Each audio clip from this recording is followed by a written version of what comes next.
نن ټکي اسیا درنو لیدونکو دا وخت موږ سره د طالبانو د ملکي تلفاتو د مخنیوي او سمه شکایاتو کمیسیون معاون محترم حکیمي صاحب ولاړ دی. د ده څخه به پوښتنه وکړو چې دی دلته څنګه راغلی دی او د نن د مراسمو په اړه باندې څه ویل غواړي. محترم حکیمي صاحب که راته ووایاست چې ستاسو دلته د راتګ موخه څه ده او د نن د مراسمو په اړه که لنډ معلومات راکړئ. بسم الله الرحمن الرحیم. د افغانستان اسلامي امارت د محترم سیاسي مشرتابه له لوري څخه موږ راغوښتل سوي یو او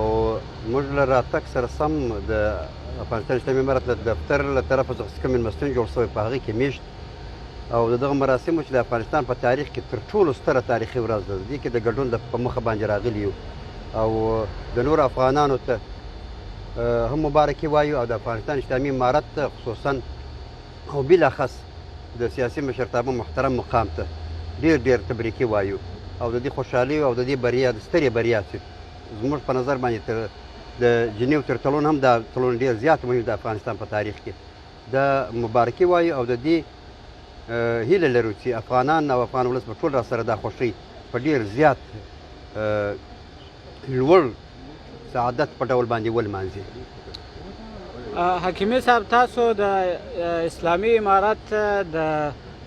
لومړی ویاند یاست چې پر مطبوعاتو راښکاره سولاست او هغه وخت کې مو د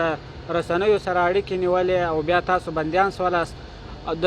دومره ډېر وخت تېرېدو وروسته اوس تاسو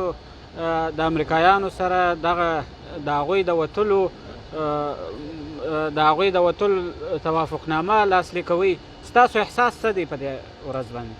په کوم وخت کې چې تاسو اشاره وکړه چې زه ویاند د افغانستان اسلامي امارت په نمایندګي باندې ما له 2002 څخه وروسته تر هغه وخته چې الله تعالی په فیصلې مطابق زه بندي کېدلم، تر هغه وخته پورې به ما دغه خبره خپله له مطبوعاتو سره بدرګه کوله او د نړیوال ټول شاهدان چې موږ به دغه ویل چې بالاخره به دغه مغروره امریکا په افغانستان کې فاحش شکست خوري او دغه مسلمانانو قرباني به داسې نتیجه راوړي چې انشاءالله تعالی ټول مسلمان عالم به په دې باندې بیا ویاړي. نو موږ نن دغه احساس چې و هغه موږ ته کومه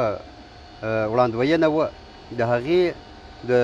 رښتونې ختلو له امله څخه زیات نور هم د خوښۍ احساس کوو.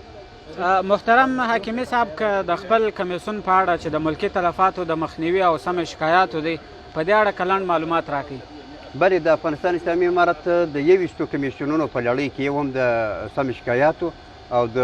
ملکي تلفاتو مخنیوي کمیسیون دی چې د هغه مشري د علي قدر امیرالمؤمنین رحمه الله ورور عمري صاحب کوي او زه د هغه سره د مرستیال په حیث باندې کار کوم. دا کمیسیون په خپل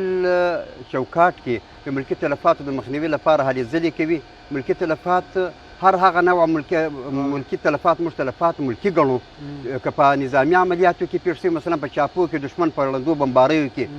او دغسې همداراز په جنګونو کې په چاودنو کې، خو چې ملکیان خوښ شوي وي او همداراز په ترافیکي پېښو کې او په قدرتي افاتو کې که هر څوک ملکي خوښ شوي، دا ملکي تلفات موږ بولو. دا موږ څېړو،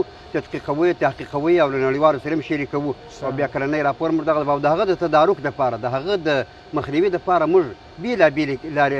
پر کار باندې اچوو او دا ډېر وسیع کمیسیون ده او همداراز د سمې شکایت دپاره هغه شکایت موږ بررسي کوو د دې دپاره چې د ولس سر خلاص شي چې ملکي کس وي له نظامي یعنې له مجاهد څخه د شکایت لري، له ولسوال کس څخه شکایت لري، هغه شکایت موږ بررسي کوو. مثلا مجاهد کس سره مشکل لري موږ په هغه کار نه لرو، که ملکي کس ملکي سره لري موږ په هغه باندې کار نه لرو او هغه چې ملکي کس وي له مجاهد څخه شکایت لري هغه شکایت موږ بررسي کوو. په دې لړ کې موږ ډېر نظامي اشخاص موږ بندیان کړي دي، موږ هغو سره محاسبه کړې ده، موږ هغه محاکمې ته راکش کړي دي او همداراز به دا هلې ځلې تر هغه وخته پورې روانې تر څو پورې چې موږ او د ولس ضرورت وي، تر هغه وخته پورې به دغه چارې هم په دغه ډول باندې روانې وي انشاءالله. ډېره مننه. الله مو وسات، خوشحاله اوسئ.